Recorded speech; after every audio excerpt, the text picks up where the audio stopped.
Okay, so let us get started.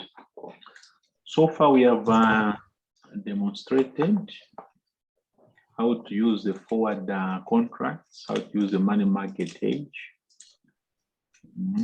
in hedging against transaction exposure.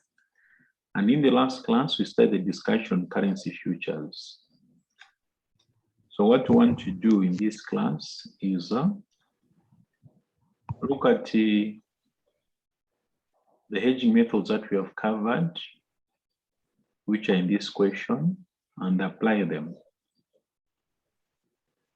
On the futures, my emphasis first will be the short approach, which is practical. And on the way, I will talk about the long approach as well, but which in the exam looks like it takes a bit of time for many students. That is why the examining team now accepts a shortcut.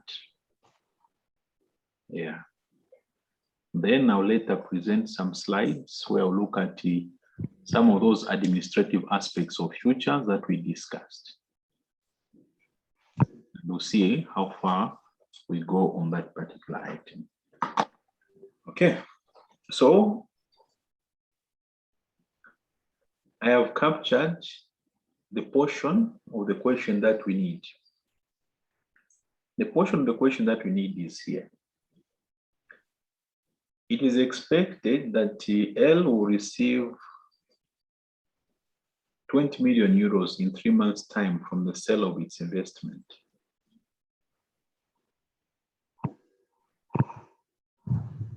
The euro remain weak, or the US dollars continue to remain strong throughout 2015 and the start of 2016. The financial press has also reported that there may be a permanent shift in euro-dollar exchange rate, with firms facing economic exposure. Leo company decided to hedge the euro receipt using one of currency forward contracts, currency futures, or currency options contract. Okay. Now, we did discuss the depreciation of currencies and exchange rate. So which one is a domestic currency? Which one is a foreign currency? Liro or company L is in a place where they use dollars. So they're expecting a receipt in euros. And the euro has continued to remain weak. So it means that this money may lose value, may lose value. So all those who have got cash inflows in euros have got an exposure, because when they are converting to dollars, they get very little out of it. And you think about it, that's what we described as economic exposure. The fact that the cash flows keep on shrinking. The cash flows keep on shrinking. That's what we describe to be economic exposure, if you remember very well. You invest in a country where their currency is becoming weaker and weaker. When you convert, you get very little out of it.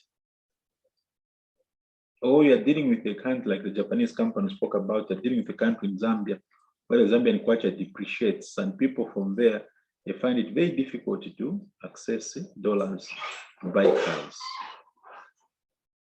So that's the situation that we're talking about. Now, for now, this question is long. It's got a lot of aspects. But for now, we just want to focus on the exposure. That's all. So let's go. They say there are 3 methods. You can use the forward contracts, the futures, or the options. So let's go. Forward contracts, are they available? Yes. How do you know? They have given us a spot rate and a 3 months forward rate. Then we've got the currency futures here. Okay. A small summary here. Here's a small summary. Our company is called L. The foreign currency is the euro. Domestic currency is the USD. Exposure, they're expecting a 20 million euro receipt. So for us to use the forward market, we needed to answer the question, what type of a quotation is this one? And when this question was written, it caused a lot of problems for our candidates. Why? Because most of them were not very sure of the quotation system. They were sure, they were knew that there's direct and indirect. But for many years, the question was always indirect. In the almost all the papers before this, actually, you're going to find that it's just indirect. Now, this time around, things changed. This was, if you look at the question, it was saying per euro, per each euro. So you must know how to read this. The question says per euro, meaning what? This is $1.1585. So these are dollars per each euro. So we have a situation where our exchange rate says so many dollars on a single euro.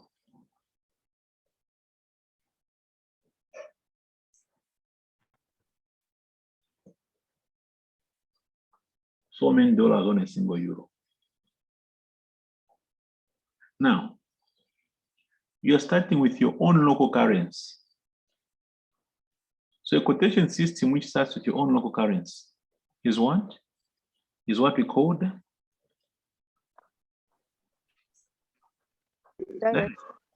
direct. Many students who wrote this paper, they challenged to be courageous to say this is a direct quotation. Many were still in a default position that no, this is indirect. But if you're just objective, you can see this is a direct quotation. And normal rules of business work, where the banks would buy from customers at a low price, and they sell at a high price. Simple. It's as simple as that. So, Mr. Perry, yes, please. and I think the confusion is also on the sentence on top there, where it says the financial press has also reported that there may be a permanent shift in the euro per dollar exchange rate. Mm-hmm. There, yeah. Okay. Maybe here, eh? Yes. Okay. I hear you. I hear you.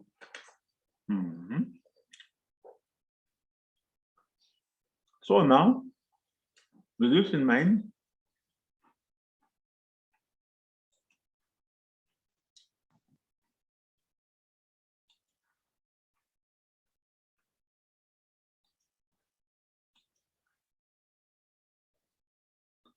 so we have here the rate. What's the role of the bank? The bank will have to buy 20 million euros from company L. So you ask yourself, where is the bank's buying rate? When the bank is buying from a customer for every euro, they only give you this amount. They'll give you a small amount. So in direct quotation, normal rules of business work, where the bank is buying here. So they buy 1 euro from you.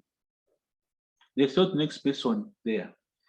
So in this question, then it was very important to indicate what was the role of the bank. And not to the direct quotation. And in direct quotation, what do we always do? Multiply. So you multiply. So this company, the bank was going to give this company 23,118 US dollars.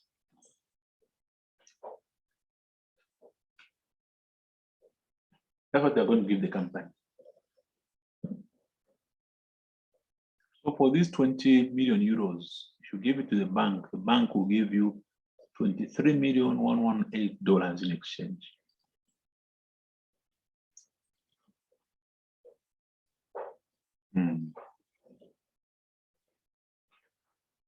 Did you have any challenges we had asked you to go through?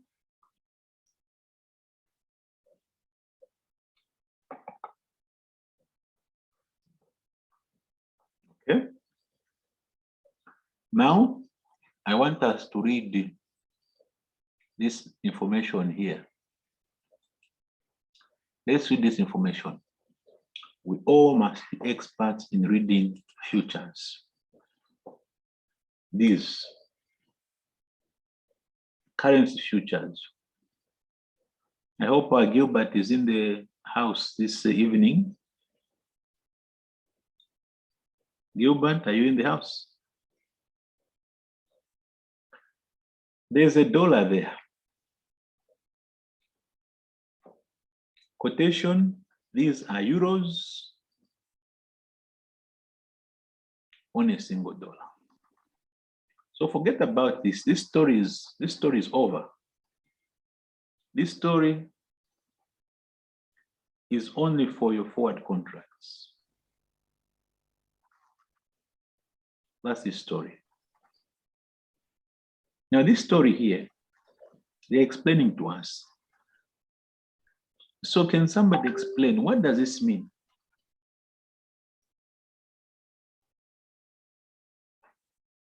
What does this mean? These futures, what do they do? Can somebody explain, please, what this means for these futures?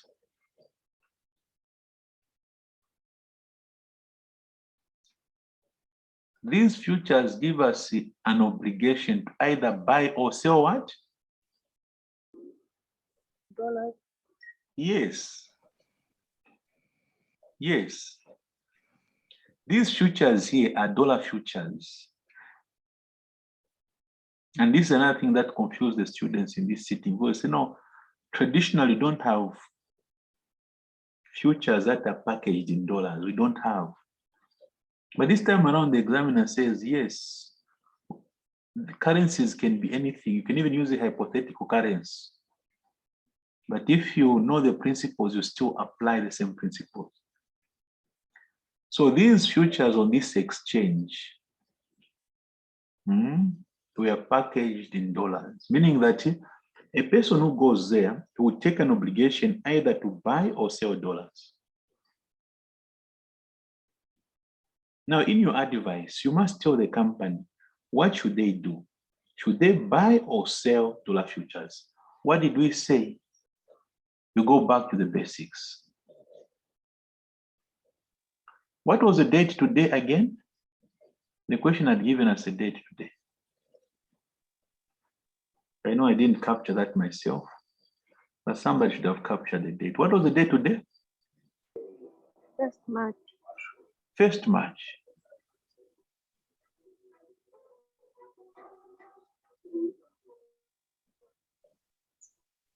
First March.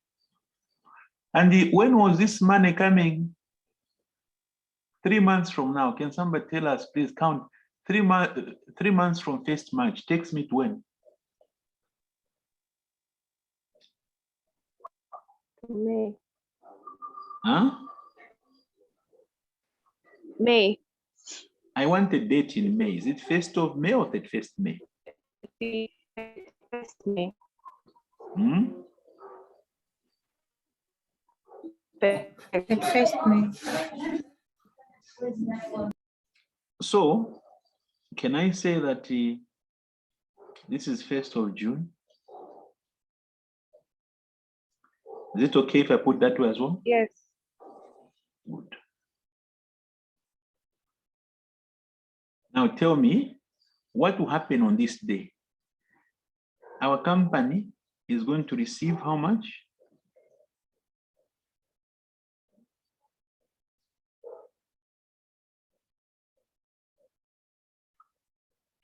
And when they receive this, what they want to do?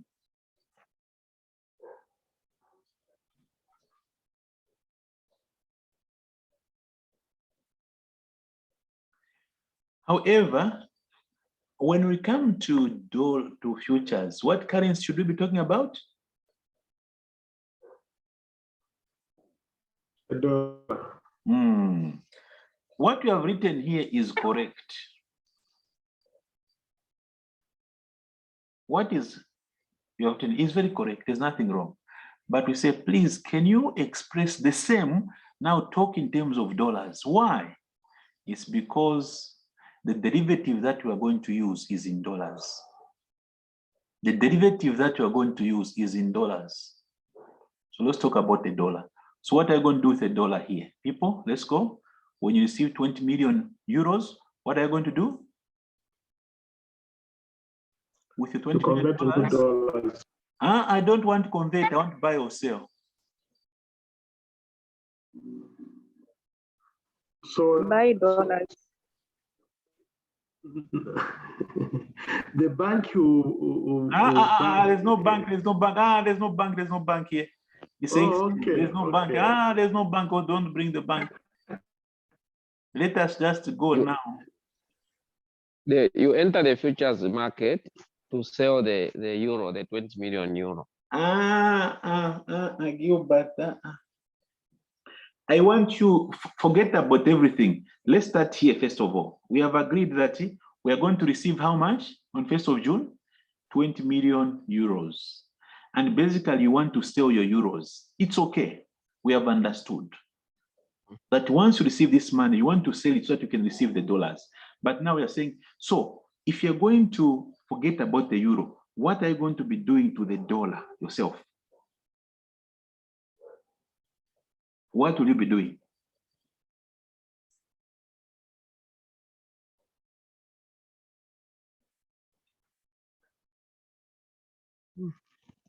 You will be buying dollars. You need to buy dollars. In your pocket, you have got 20 million euros and you want to buy dollars. So in terms of dollars, you're a person whose position is you want to buy dollars. So you must take on an obligation to buy dollars.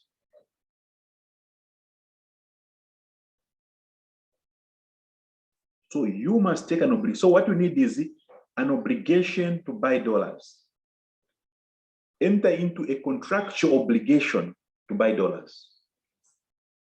So then you open your position by buying dollars. So in the futures market now you say, okay, fine. In the futures market, I will now give advice. Buy futures. That's the language that you use. And the examiner will say, correct. That's correct.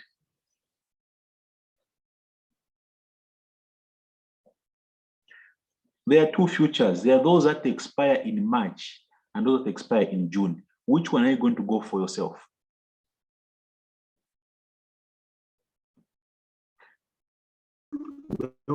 in June. Yes. So what is your guide again? What is your guide?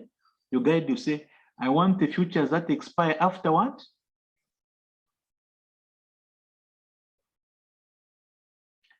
The first future to expire after 1st of June. So these are the end of June because this means end of June. So this end of June, so just say June futures. Under the current exam dispensation, once you tell us this small word here, and you'd also tell us the date, that's it.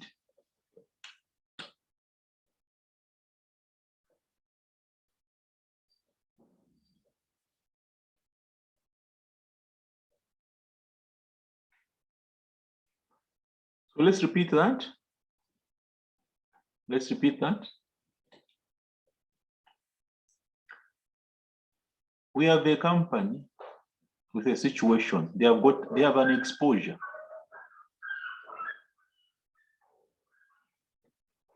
We have an exposure. We have an exposure. What is our exposure?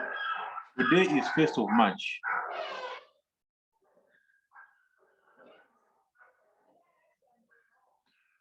You have got 1st of March here, and you've got your 1st of June here.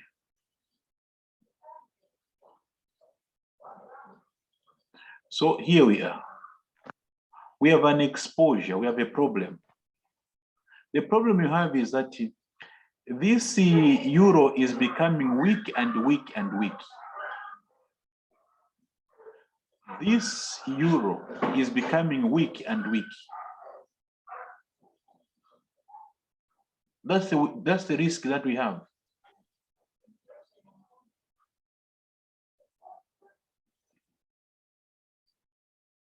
The euro is becoming weak and weak. And us here, we are going to be receiving how many? 20 million euros.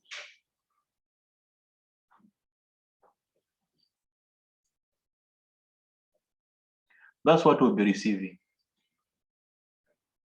So we want to hedge. So we have been told that there are 3 instruments that are available. What are these? We can use the forward contract. We can use the futures contracts, or we can use the options. 3.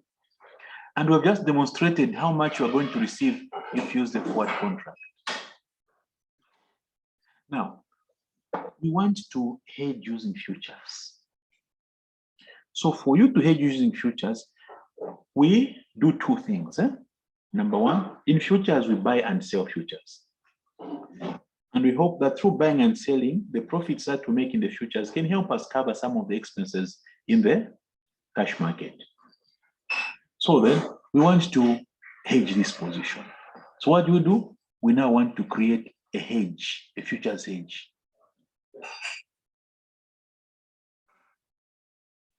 We want to create a futures hedge on top here, where we take an obligation. So what obligation are you going to take here? What obligation should you take here?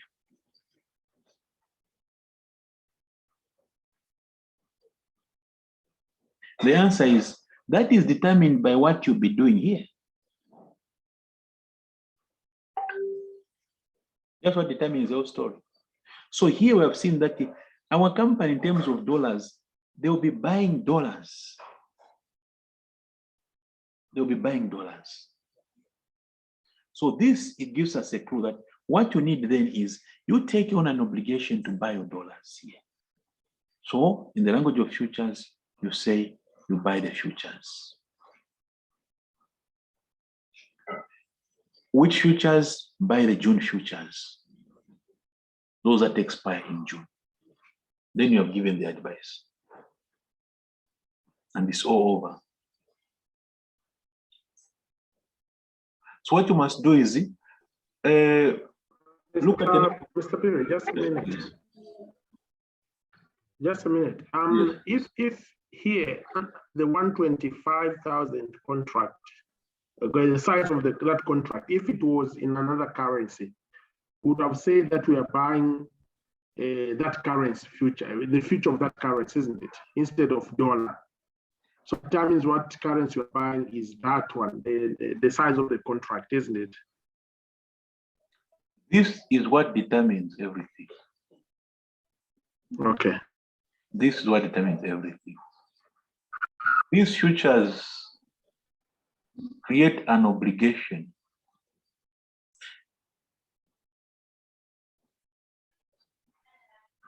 either to buy or to sell dollars. So these are dollar futures. So everything must be expressed in terms of that.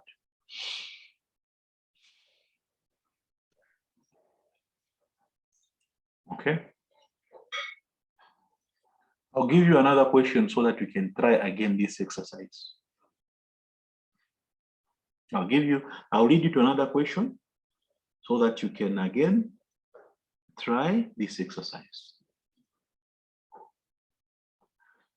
So after this, what happens? If you're able to do that, we are saying that is the learning outcome I was looking for. Then we come to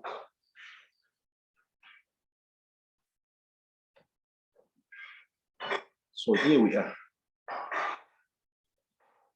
Buy or sell, buy. Date, June. What is the effective closing rate? Now, some of us had a problem last time. to calculate the rate. Let us see if we can calculate the rate today. Okay, let's see if we can calculate the rate today. So let's go here. Can you please calculate the rate on 1st of June? 1st of June. 1st of June. So end of March, remember how we count? So here we are. So you go. You have end of March.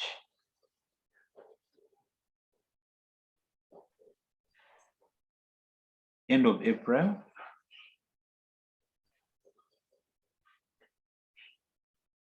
End of May.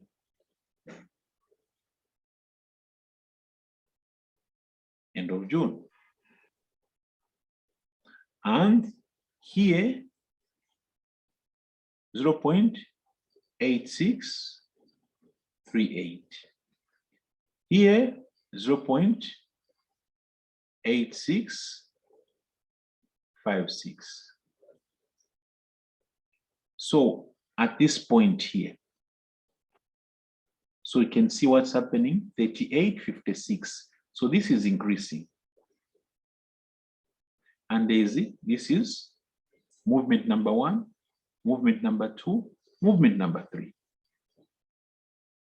So what is the expected rate there? What is expected rate there? Let's go. In terms of the small equation, is what? 0.8638. Okay, plus,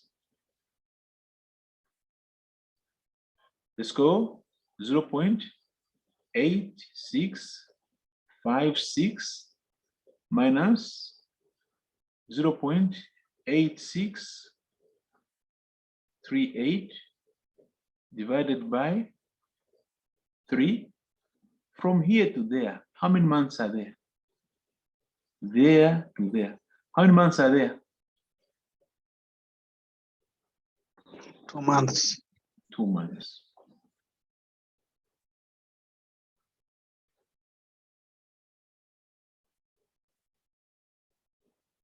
So what is the rate then? What rate then? Please, can we all do the rate? We come up with the rate.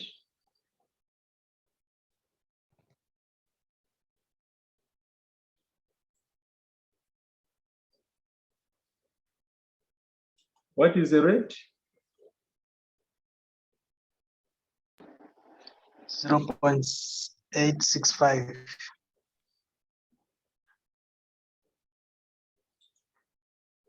Okay.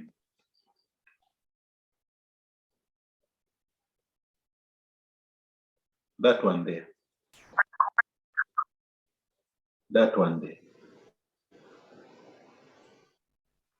0.8650.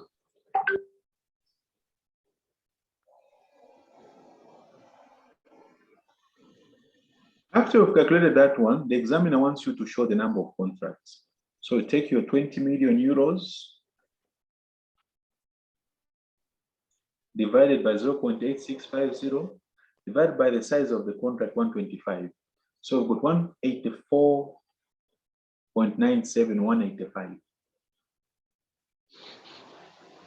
How much money are you going to make? Are you going to receive under the futures?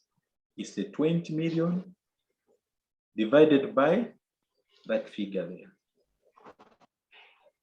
And this is what you're going to receive in dollars. These are dollars.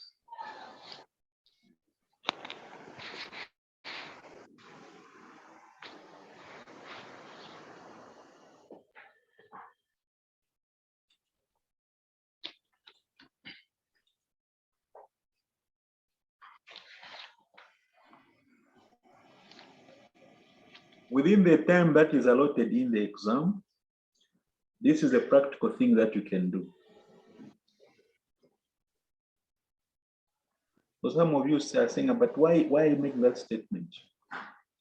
We can also demonstrate the buying, the selling of futures, and we get a profit or a loss on one hand. We go to the currency market again, we close our contract there, and we can bring these two results together. It's possible to do that, but it may take probably 3-4 times or 3-4 more the time that we have spent on this.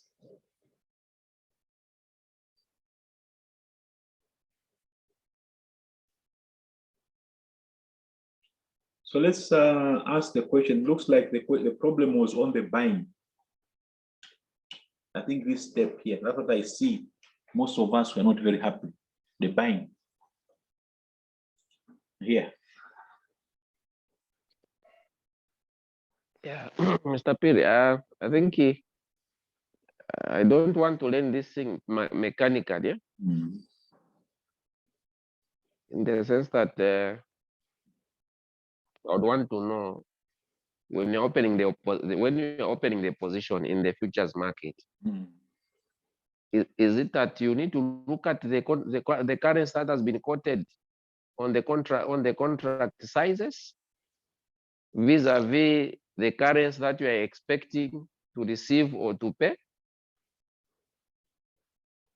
Because like today's language has changed from last lesson that you conduct.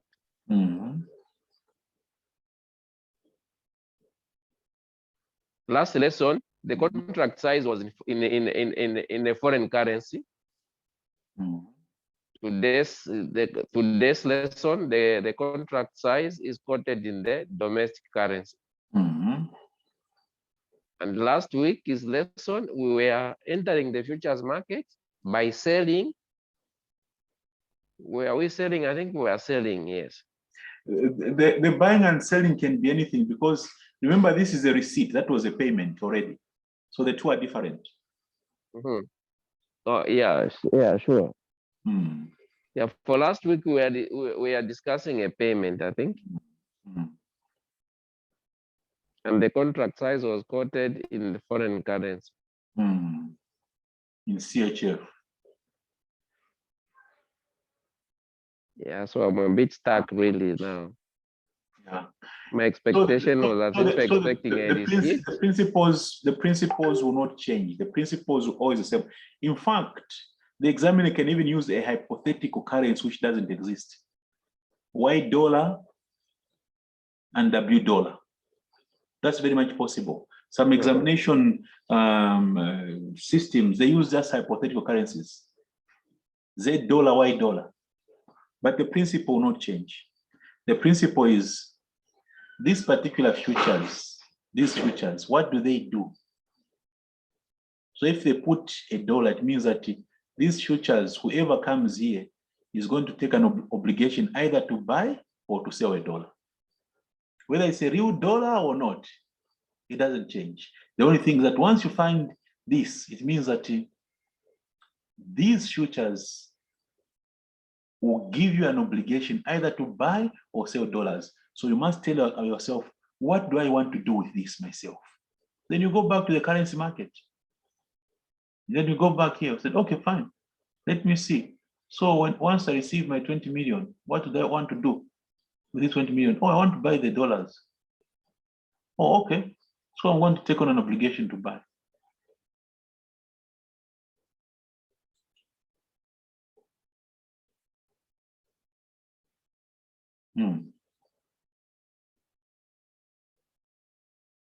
No, I've seen the logic.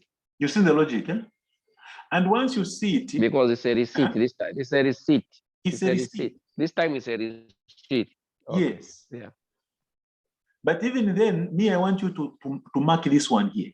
I want to mark every time you have futures. What will be your first question?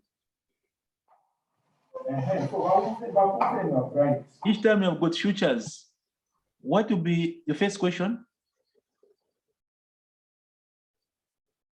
What currency are they in? Oh, they're in sterling. Then you know that these futures give you an obligation to do what? To buy or what? Sell sterling. or the current futures today, the examiner has changed, they're in euros. Meaning that these futures give you an obligation to do what? To buy or sell euros. So when you are setting up your hedge, you must ask your question, what will I be doing on a future date with the euros? You get it, Gilbert? Huh? Yeah, sure. Mm-hmm.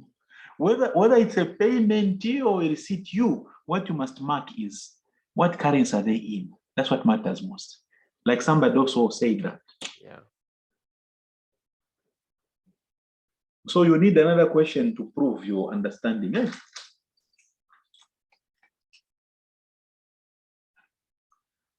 Okay, people. So that was the first bit of our discussion. The first bit of our discussion. Others, can we have your comments as well? Are you happy with this effective rate here? Are we happy with that?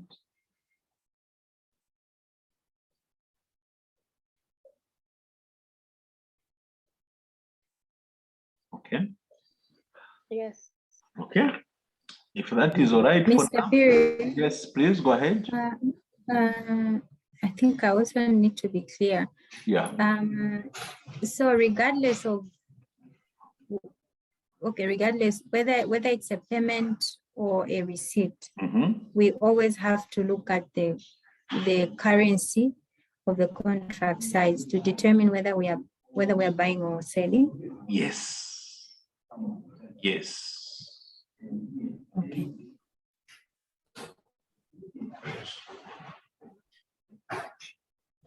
Okay, I understand. Thank you. Okay. Now, let us run through some notes. Let's run through some notes so that we can just make one or two observations on the futures. So I'm going to share with you just a few slides, there are not so many of them.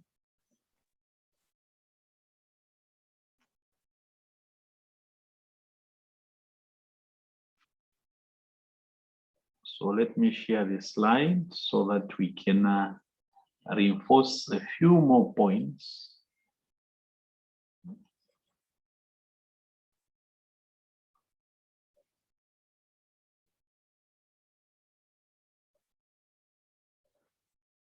Okay, let's go, let's share it.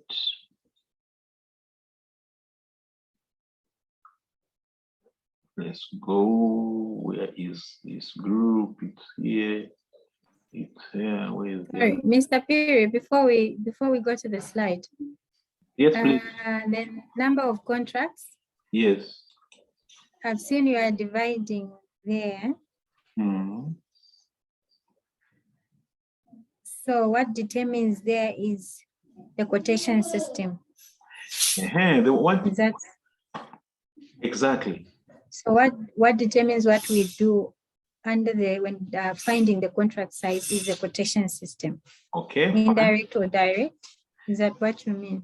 Yeah. Now, if you notice, you need to revisit your futures. Revisit your futures. Let's go. Let's revisit them. Here you are. Have you seen your futures here? Let's understand. Have you seen the futures? They have told you the quotation. That these items that but have been repeated. They've been repeated for you here. They have said these are euros to $1. So this number of euros represent a single dollar. So meaning that when you take your 20 million euros, you're going to divide. You're going to divide. And that is why you were dividing here. Why? Because of the quotation, the price. This figure here is the number of euros that are equal to $1. So you divide, and when you divide, you find the number of dollars. Then from there, you divide again by 125, find how many contracts. So you are right that the quotation Contracts. that you have used here is very important. I must read it to find out what does this figure mean. Don't just pick it up. I must what does it. So these are the number of euros that make a single dollar. So you are right saying that the quotation, yes, these futures, in terms of their quotation, they're in euros. So these are euros. Whilst the banks themselves, they were saying what? They're saying dollars to a euro. Okay, I think that's where I was getting confused.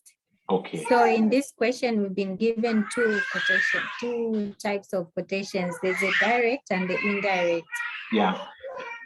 And you know, yeah, you can put it that way, direct and indirect. But remember that the direct and indirect really is the concept which is for the bank. The banks are the ones that go with the concept of indirect and direct really. But you understand it that way, I have no problem with you because I understand what you're meaning to me. Okay. No, I get it. Thank you. Okay. You get it slowly, you get it and you master it. The good thing with questions Okay, on thank you, financial Mr. risk, Chair. they are shorter. They're not too long, no. The questions on business valuations and investment appraisal are very long. To read the whole story to get it. But questions on financial risk are pretty short. And once you know what to do, they can take less time in the exam. Okay. Have I shared something on your, have you checked your forums? Yes, we've seen something. You have seen something there. Please, Yes. all of you, get what you have seen on your forums there.